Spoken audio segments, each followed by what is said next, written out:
ಕಥೆಯನ್ನ ತರುವ ಕ್ರಿಸ್ಮಸ್ ಕಥೆಯನ್ನ ಕೇಳಿರಿ ಕೇಳಿರಿ ಎಲ್ಲರೂ ಕೇಳಿರಿ ಕ್ರಿಸ್ಮಸ್ ಹಬ್ಬದ ಕಥೆಯನ್ನ ಜಗದ ಎಲ್ಲ ಜನರಿಗೆ ಸಂಭ್ರಮ ತರುವ ಕ್ರಿಸ್ಮಸ್ ಕಥೆಯನ್ನ ತರುವ ಕ್ರಿಸ್ಮಸ್ ಕಥೆಯನ್ನ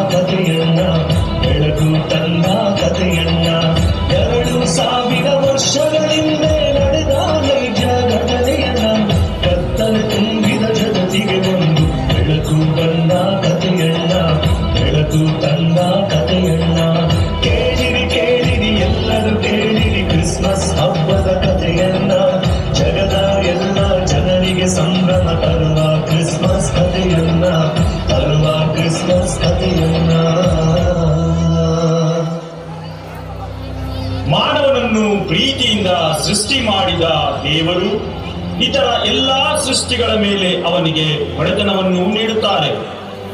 ಆದರೆ ಮಾನವ ದೇವರ ಇಚ್ಛೆಗೆ ವಿರುದ್ಧವಾಗಿ ನಡೆದು ಪಾಪ ಅನಾಚಾರಗಳಲ್ಲಿ ಬಿದ್ದಾಗ ದೇವರು ತಮ್ಮ ಒಬ್ಬನೇ ಮಗನನ್ನು ಭೂಮಿಗೆ ಕಳುಹಿಸುವ ನಿರ್ಧಾರ ಮಾಡುತ್ತಾರೆ. ಅನೇಕ ಪ್ರವಾದಿಗಳು ಹಾಗೂ ಸಜ್ಜನರ ಮೂಲಕ ಈ ಬಗ್ಗೆ ಸೂಚನೆ ನೀಡುತ್ತಾರೆ. ನಜರೇತ್ ಎಂಬ ಊರಿನಲ್ಲಿ ಜೋಸೆಫ್ ಹಾಗೂ ಮರಿಯಾ ಎಂಬುವರಿಗೆ ಮದುವೆಯ ನಿಶ್ಚಿತಾರ್ಥವಾಗಿರುತ್ತದೆ. ಆಗ ಒಂದು ದಿನ ದೇವದೂತನೊಬ್ಬ ಮರಿಯಳಿಗೆ ಕಾಣಿಸಿಕೊಳ್ಳುತ್ತಾನೆ. ನಮೋ ಮರಿಯ, ನಿನಗೆ ಶುಭವಾಗಲಿ, ಪ್ರಭು ನಿನ್ನೊಡನೆ ಇದ್ದಾರೆ, ನೀನು ಗರ್ಭಿಣಿಯಾಗಿ ಮಗುವೊಂದನ್ನು ಹೆರುವೆ, ಅದಕ್ಕೆ ನೀನು ಯೇಸು ಎಂದು ಹೆಸರಿಡಬೇಕು. ಆಗ ಮರಿಯ, ನಾನು ಪ್ರಭುವಿನ ದಾಸಿ, ಅವರು ಹೇಳಿದಂತೆ ನಡೆಯಲಿ ಎಂದು ತಲೆಬಾಗುತ್ತಾಳೆ. ಜೋಸೆಫನಿಗೆ ಕನಸಿನಲ್ಲಿ ದೂತನು ಕಾಣಿಸಿಕೊಂಡು ಪವಿತ್ರಾತ್ಮರ ಶಕ್ತಿಯಿಂದ ಮರಿಯಳು ಗರ್ಭಧರಿಸಿದ್ದನ್ನು ತಿಳಿಸಿದಾಗ ಜೋಸೆಫ್ ಮರಿಯಳನ್ನು ಮದುವೆಯಾಗುತ್ತಾನೆ.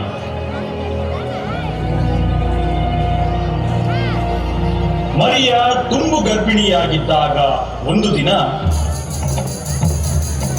ಕೇಳ್ರಪ್ಪ ಕೇಳಿ, ರೋಮನ್ ಚಕ್ರವರ್ತಿ ಆಗಸ್ಟಸ್ ಸೀಸರ್ ಜನಗಣತಿ ಮಾಡುತ್ತಿದ್ದಾರೆ. ಎಲ್ಲರೂ ನಿಮ್ಮ ನಿಮ್ಮ ಊರುಗಳಿಗೆ ಹೋಗಿ ನಿಮ್ಮ ಹೆಸರು ಕೊಡಬೇಕಂತಪ್ಪ. ಕೇಳ್ರಪ್ಪ ಕೇಳಿ.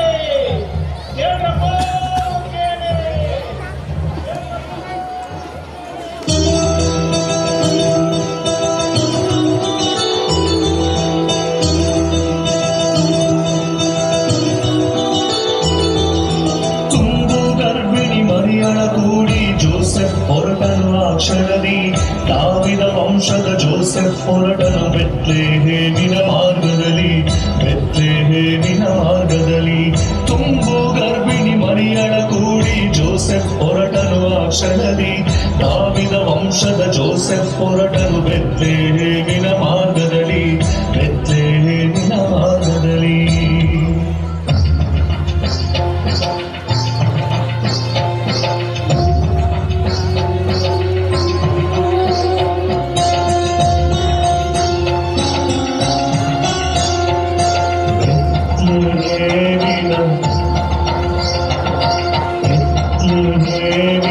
ಪಟ್ಟಣದಲ್ಲಿ ಎಲ್ಲೂ ಒಂದು ಮನೆ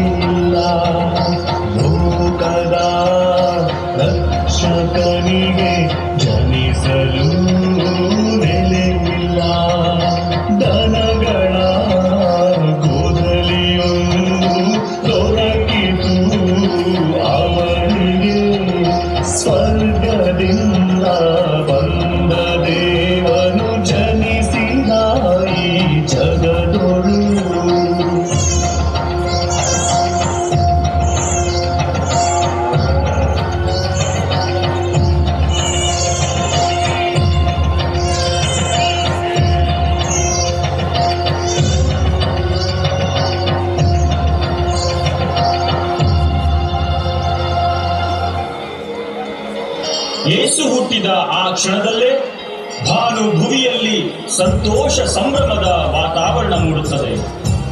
ಪೂರ್ವ ದಿಕ್ಕಿನಲ್ಲಿ ಪ್ರಕಾಶಮಾನವಾದ ನಕ್ಷತ್ರವೊಂದು ಕಾಣಿಸಿಕೊಳ್ಳುತ್ತದೆ. ಹತ್ತಿರದ ಹೊಲಗಳಲ್ಲಿ ಕುರಿಗಳನ್ನು ಕಾಯುತ್ತಿದ್ದ ಗೊಲ್ಲರಿಗೆ ದೇವದೂತನೊಬ್ಬ ಕಾಣಿಸಿಕೊಳ್ಳುತ್ತಾನೆ.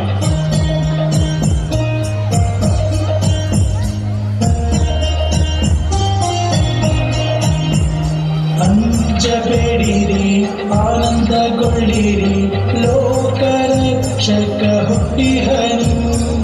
ದಾವಿದನೂರಿನಲ್ಲಿ ಕೂದಲಿಯೊಂದಲಿ ನಿಮ್ಮ ನಾಯಕ ಹುಟ್ಟಿಹನು. ವಸ್ತ್ರವನ್ನು ಹೊದಿಸಿದಂತ, ಕೊಟ್ಟಿಗೆಯಲ್ಲಿ ಮಲಗಿದಂತ ದೇವಕಂದನ ಕಾಣಿರಿ. ದೇವಕಂದನ ಕಾಣಿರಿ, ದೇವಕಂದನ ಕಾಣಿರಿ.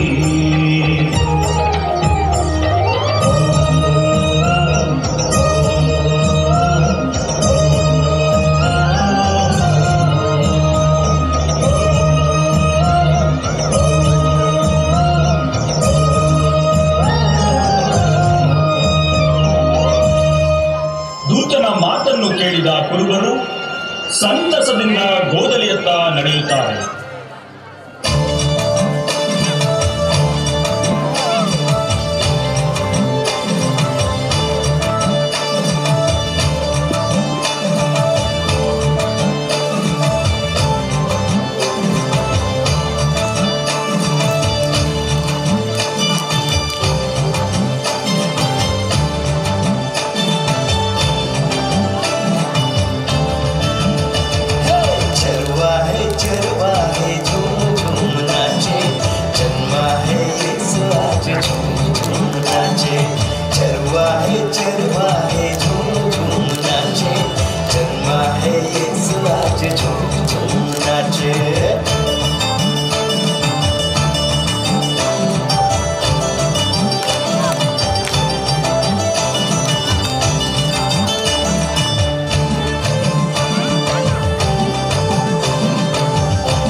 ಸಮಯದಲ್ಲಿ ಆಕಾಶದಲ್ಲಿ ಕಾಣಿಸಿಕೊಂಡ ದೂತರ ಗುಂಪು ಮಹೋನ್ನತದಲ್ಲಿ ದೇವರಿಗೆ ಮಹಿಮೆ, ಭೂಲೋಕದಲ್ಲಿ ಸುಮರ್ಜರಿಗೆ ಶಾಂತಿ ಎಂದು ಹಾಡುತ್ತದೆ.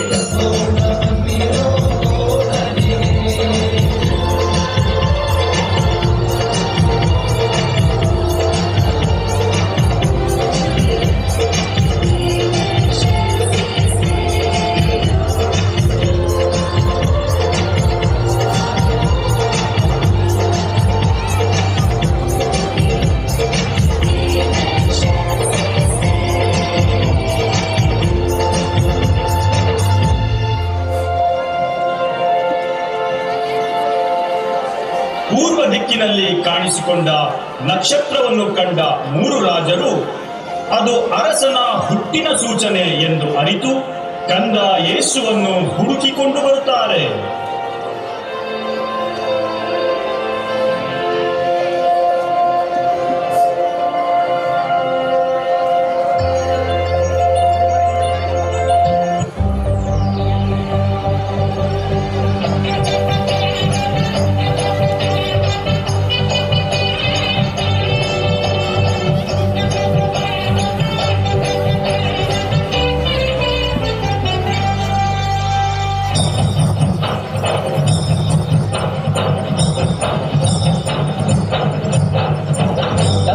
ಸಂಗೀತ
खुशियाँ चांद की झलने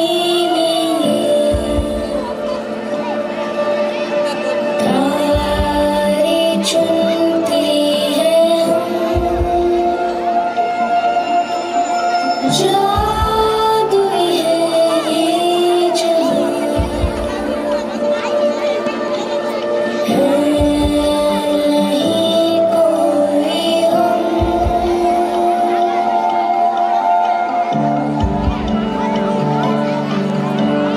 बंदे हैं हम उसके हम पे किसका जोर उम्मीदों के सूरज निकले चारों ओर इरादे हैं फौलादी हिम्मती हर कदम अपने हाथों किस्मत लिखने आज चले हैं हम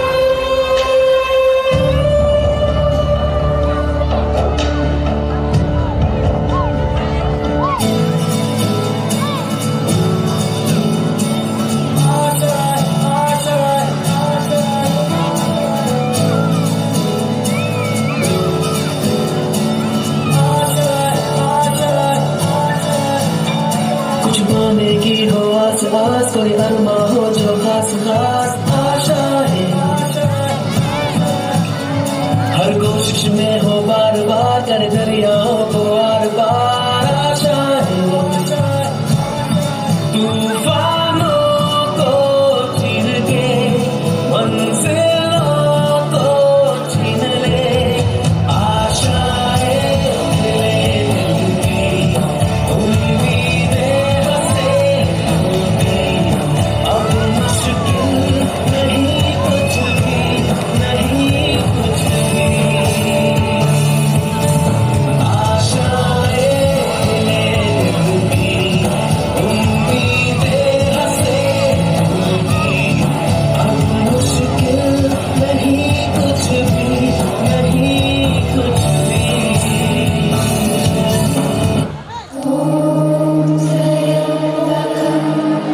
ये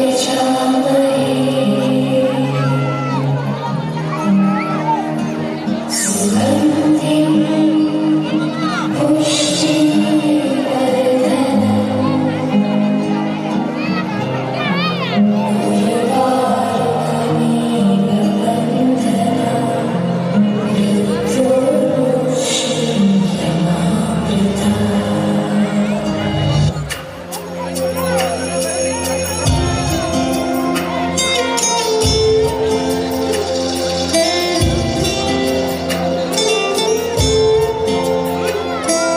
दीवारें ऊंची हैं गलियां हैं कम लंबे डगर है पर हिम्मत है संग पाँवों पे छाले हैं सांसें बुलंद लड़ने चली हूँ आजादी की जंग बेखौफ आजाद है जीना मुझे बेखौफ आजाद है रहना मुझे बेखौफ आजाद है जीना मुझे बेखौफ आजाद है रहना मुझे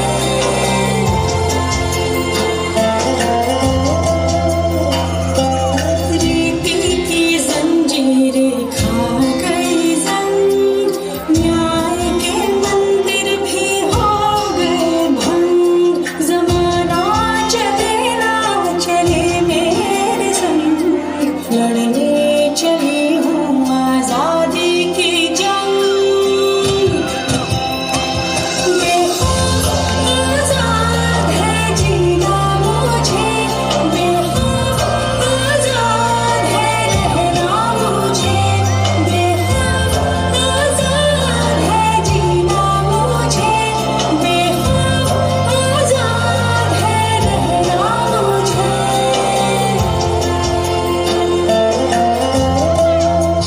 एक वक्त था जब यही कह के समाज औरतों को पढ़ाई के लायक नहीं समझता था। आज भी ज्यादातर लोग यही समझते हैं। और बाय द वे, आप किस बराबरी की बात कर रहे हैं सर? आपको क्या लगता है कि कुछ औरतों ने लिख पढ़ क्या लिया, उनकी और मर्दों की जिंदगी एक बराबर है? क्या जानते क्या है आप एक औरत होने के बारे में? हर कदम पे ऐसे सवाल पड़ते हैं जो एक आदमी कभी सोच भी नहीं सकता। ऑफिस में काम कम तो नहीं कर रही, लोग औरतों की बस की बात नहीं है ये कह के प्रमोशन रुकवा देंगे। काम से घर जाके सबके लिए खाना बनाना पड़ेगा, क्योंकि भले घर में काम दोनों करें, खाना तो सिर्फ औरत ही बनाएगी। आदमी रात भर काम करे तो घर वाले कहते हैं हाय कितना काम करना पड़ता है बेचारे। औरत रात भर काम करे, ऐसा कौन सा काम आ गया जो रात भर करना पड़ता है? इसके अलावा हमें रोज ऐसी चीजों के बारे में सोचना पड़ता है जो सिर्फ और सिर्फ एक औरत ही समझ सकती है। बसेस में औरतों की सीट्स रिजर्व है, इससे मर्दों को तकलीफ है।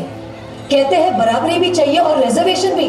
अरे जब हर महीने आपके बदन से पानी की तरह खून बहेगा, सर फटेगा और पैर फूल जाएंगे ना, तब हम औरत मर्द की बराबरी की बात करेंगे। इसलिए कृपा करके औरतों को क्या करना चाहिए और क्या नहीं, इसमें अपनी एनर्जी बर्बाद न करके औरतें क्या चाहती हैं उन्हें वो करने का मौका तो मिलता रहे, इसके बारे में हमें सोचना चाहिए। बराबरी तो बहुत दूर की बात है सर, फिलहाल हिस्सेदारी मिल जाए ना वो ही बहुत है।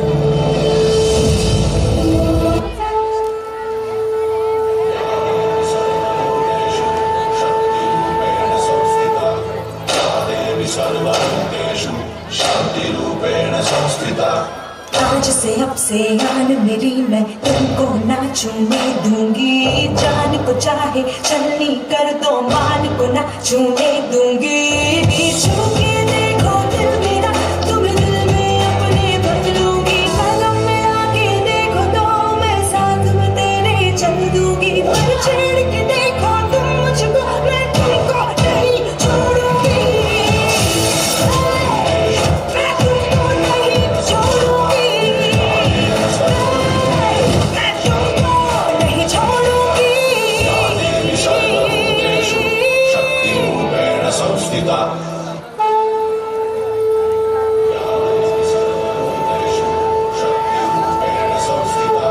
कोमल है, कमजोर नहीं, शक्ति का नाम ही नारी है। हिम्मत कर, जीतेगी तो फिर कब किससे हारी है।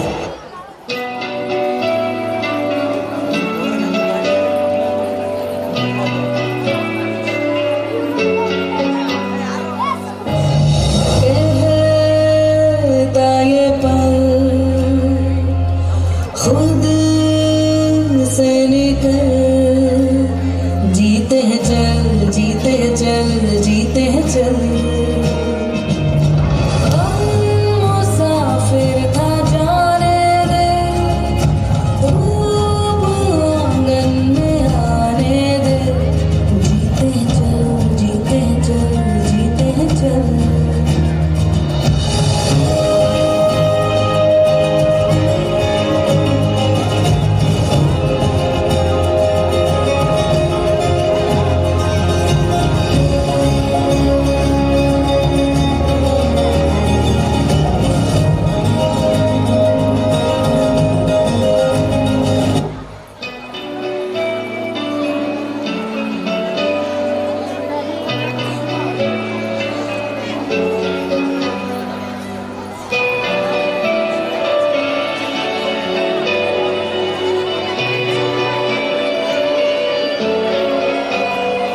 बस सोचने से कुछ ना होगा, खुद मंजिल पास न आएगी। बस सोचने से कुछ ना होगा, खुद मंजिल पास न आएगी। बिन संघर्ष किए तुझको जीत विरास न आएगी। जो गिरा है वो हार नहीं, जो उठा नहीं वो हार गया। ना उम्मीदी और आलस ही बड़े बड़ों को मार गया। तो उठो, चलो आगे बढ़ो, जो भी चाहा है तूने एक दिन तेरा होगा। बस सोचने से कुछ ना होगा, करने से होगा। बस सोचने से कुछ ना होगा, करने से होगा। उठ बुद के जीने से ना होगा, लड़ने से होगा।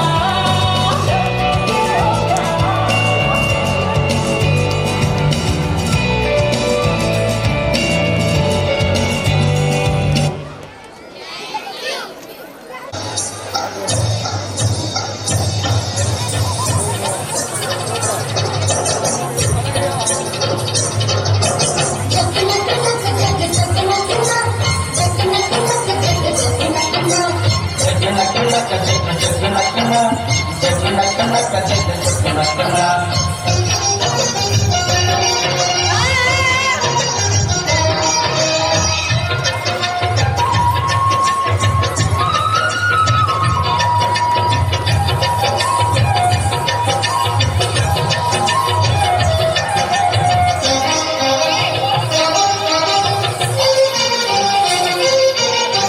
ಸಿಕ್ಕಿಕಾಲ ಡಿಕ್ಕಿ ಬಂದಿತೋ ನಮ್ಮ ಬಾಳಿನಲ್ಲಿ ಭಾಗ್ಯ ತಂದಿತೋ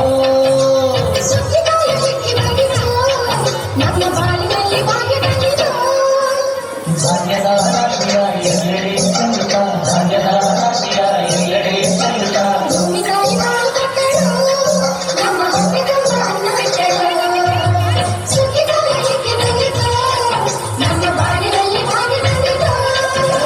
ಸುದ್ದಿಕಾಲ ಡಿಕ್ಕಿ ಬಂದಿತೋ ನಮ್ಮ ಬಾಳಿನಲ್ಲಿ ಭಾಗ್ಯ ತಂದಿತೋ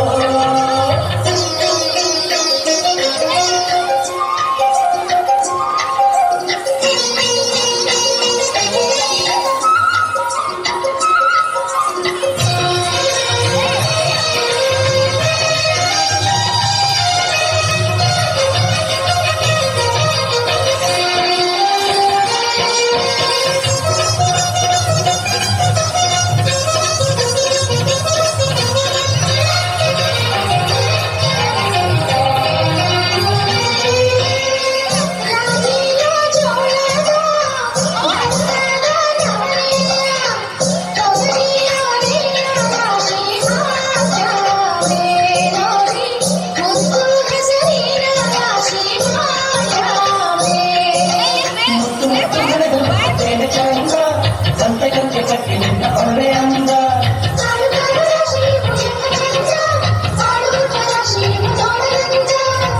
ಬಳಿಯ ತುಂಬಿಕೊಳ್ಳುವ ಪರಿವಾನ ಚಂದ ನೋಡಿ ಬಳಿಯ ತುಂಬಿಕೊಳ್ಳುವ ಪರಿವಾನ ಚಂದ ಸುಗ್ಗಿಗಾಲ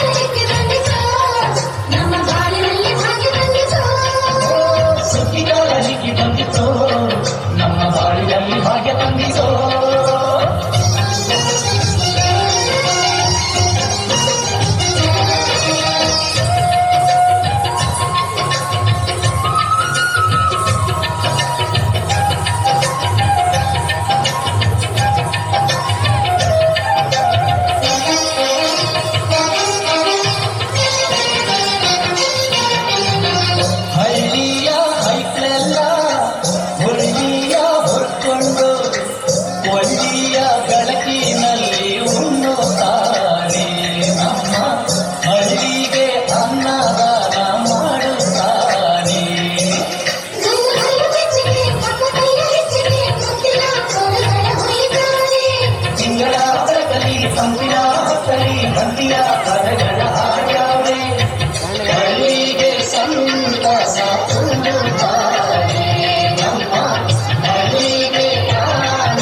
ಎನ್ನಡೇ ಸಂಕಟ ಸುಗ್ಗಿಕಾಲ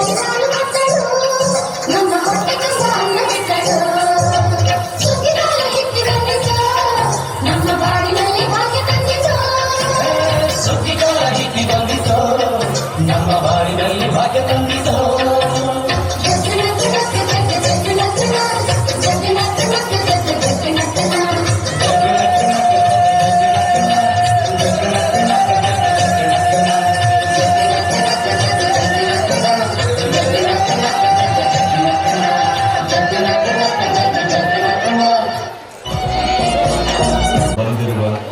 ಮತ್ತು ಮುಂದಿನ ತಲೆಮಾರು ಕೇಳಲೇಬೇಕಿರುವ ಕಥೆ ಪುಣ್ಯಕೋಟಿಯ ಕಥೆ.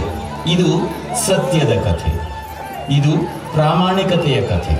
ಪುಣ್ಯಕೋಟಿ ಕಥೆಯಲ್ಲಿ ಬರುವ ಸೌಮ್ಯ ಸ್ವಭಾವದ ಸಾತ್ವಿಕ ಗೋವು ಪುಣ್ಯಕೋಟಿ. ಖೂಳ ವ್ಯಾಘ್ರನ ಆಕ್ರಮಣಕ್ಕೆ ತುತ್ತಾಗಿ ತನ್ನ ತಾಳ್ಮೆ, ಸಹನೆ ಮತ್ತು ಸತ್ಯ ನಿಷ್ಠೆಯಿಂದ ದುರುಳ ವ್ಯಾಘ್ರನ ಮನಸ್ಸನ್ನು ಪರಿವರ್ತಿಸುವ ಕಥೆ ಈ ಪುಣ್ಯಕೋಟಿಯ ಕಥೆ. ಪ್ರಾಮಾಣಿಕತೆ ಮತ್ತು ಸತ್ಯಪರತೆಯ ಮಹತ್ವವನ್ನು ಸಾರುವುದು ಈ ಹಾಡಿನ ಮುಖ್ಯ ಹಂದರ. ಹೃದಯವನ್ನು ಆರ್ದ್ರಗೊಳಿಸುವ ಈ ಸತ್ಯಪರತೆಯ ಕಥೆಯನ್ನು, ಸಾತ್ವಿಕ ಗೋವು ಪುಣ್ಯಕೋಟಿಯ ಕಥೆಯನ್ನು ಹೇಳುವ ಈ ಗೋವಿನ ಹಾಡನ್ನು ಈಗ ಕೇಳೋಣ ಬನ್ನಿ. ಧರಣಿ ಮಂಡಲ ಮಧ್ಯದೊಳಗೆ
ದೇಶದೊಳಿರುವ ಕಾಳಿಂಗನೆಂಬ ಗೊಲ್ಲನ ಪರಿಯ ನಿಂತು ಬೇವೆನು.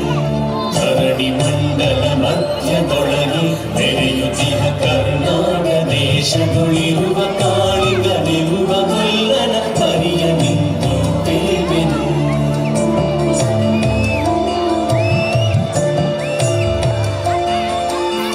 ಎಳೆಯ ಮಾವಿನ ಮರದ ಕೆಳಗೆ ಒಳಲೂದುತ ಕೊಲ್ಲದೋಡನು ಬಳಸಿನಿಂದ ತುರುಗಳನ್ನು ಬಳಿಗೆ ಕರೆದನು ಹರುಷದಿ.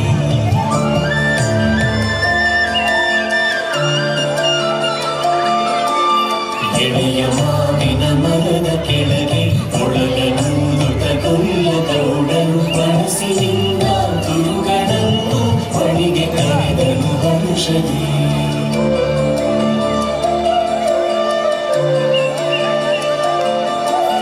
ಗಂಗೆ ಬಾರೆ ಗೌರಿ ಬಾರೆ ತುಂಗಭದ್ರೆ ತಾಯಿ ಬಾರೆ ಪುಣ್ಯ ಕೋಟಿ ನೀನು ಬಾರೆ ಎಂದು ಗೊಲ್ಲನು ಕರೆದನು.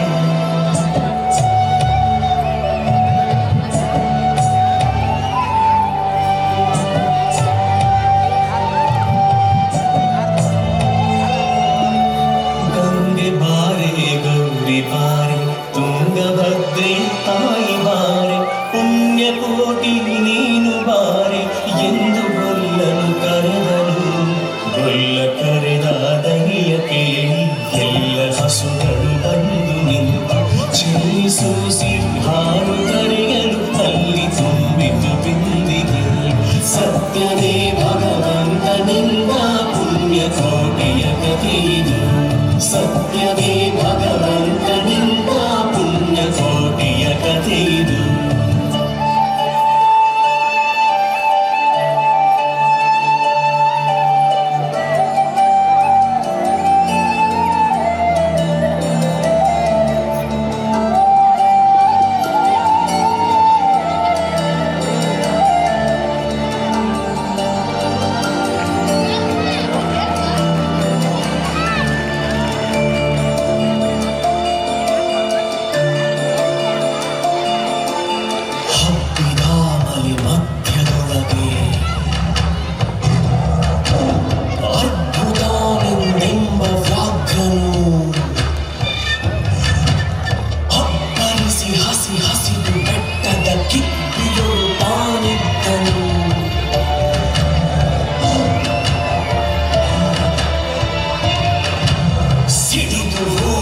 ಹೊರೆಯುತ್ತಾ ಹುಲಿ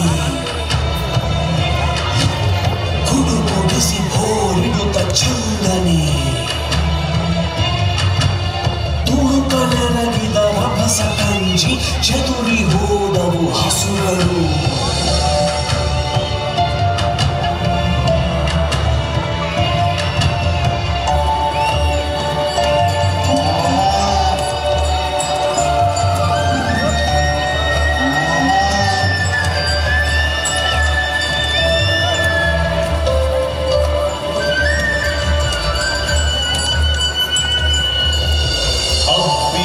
ಮಲೆ ಮಧ್ಯದೊಳಗೆ ಅದ್ಭುತಾನೆಂದೆಂಬ ವ್ಯಾಘ್ರನು ಅಬ್ಬರಿಸಿ ಹಸಿದು ಬೆಟ್ಟದ ಕಿಪ್ಪಿಗಳು ತಾನಿದ್ದನು ಸಿಡಿದು ರೋಷದಿ ಮೊರೆಯುತ್ತಾ ಹುಲಿ ಕುಡುಕುಡಿಸಿ ಹೋರಿಡುತ್ತ ಚಂಗನೆ ತುಡುಕಲೆರಗಿದ ರಭಸ ಕಂಜಿ ಚದುರಿ ಹೋದವು ಹಸುಗಳು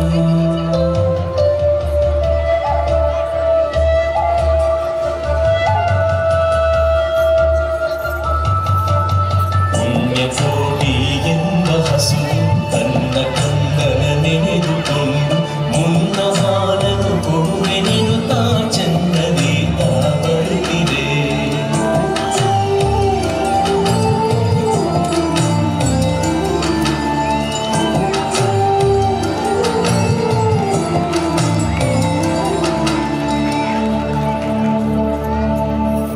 ಹಿಂದೆ ನನಗೆ ಆಹಾರ ಸಿಕ್ಕಿತು ಎಂದು ಬೇಗನೆ ದುಷ್ಟ ವ್ಯಾಘ್ರನು ಬಂದು ಬಳಸಿ ಅಡ್ಡಗಟ್ಟಿ ನಿಂದನ ಹುಲಿರಾಯನು ಸತ್ಯವೇ ಭಗವಂತನಿಂದ ಪುಣ್ಯ ಕೋಟಿಯ ಕಥೆಯಿದು ಸತ್ಯವೇ ಭಗವಂತನಿಂದ ಪುಣ್ಯ ಕೋಟಿಯ ಕಥೆಯಿದು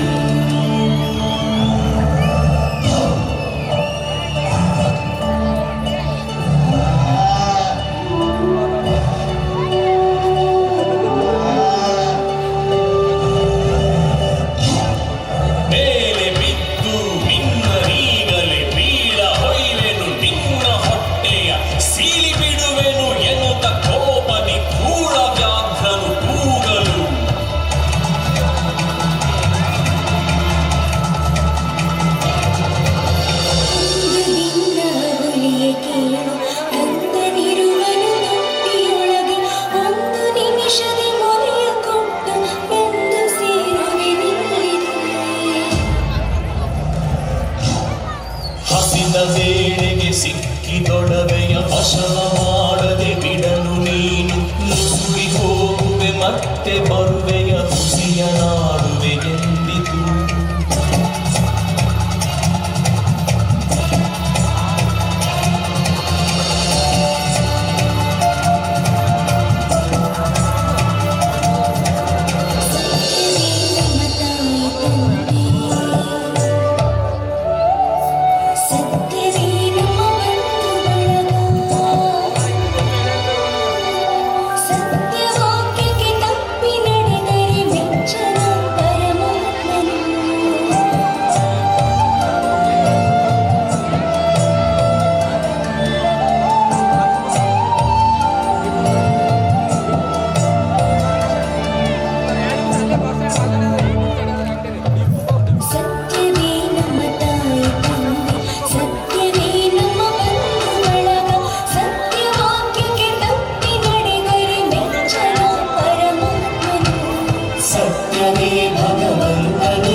ವಶವ ಮಾಡದಂತೆ ಕವಿಯ ಬಾಗಿಲ ಸೇರಿ ನಿಂತು ತವಕದಲ್ಲಿ ಹುಲಿಗೆಂದಿತು.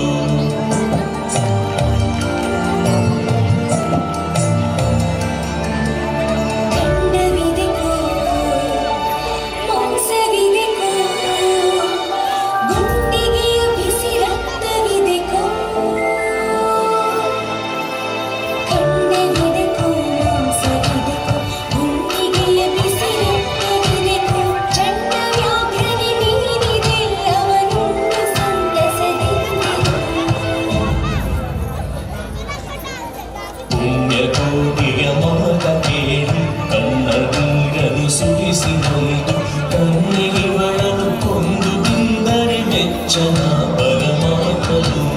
ಕಣ್ಣಿಗಿವಳನ್ನು ಕೊಂದು ತಿಂದರೆ ಮೆಚ್ಚನ ಪರಮಾತ್ಮನು.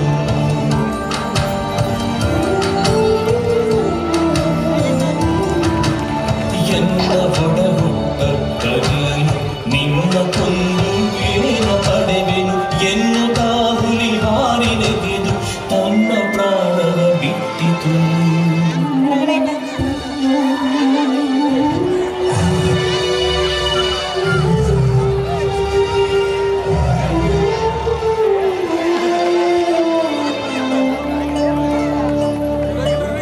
ಸತ್ಯವೇ ಭಗವಂತನಿಂದ ಪುಣ್ಯಕೋಟಿಯ ಕಥೆಯಿದು.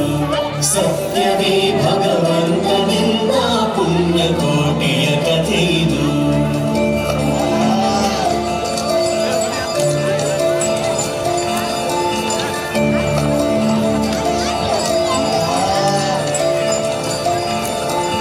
ಪುಣ್ಯಕೋಟಿಯು ನಲಿದು ಕರುವಿಗೆ ಉಣ್ಣಿಸಿತು ಮೊಲೆಯ ಬೇಗದಿ ಚೆನ್ನಗೊಲ್ಲನ ಕರೆದು ತಾನು ಉನ್ನತ ನಿಂತೆಂದ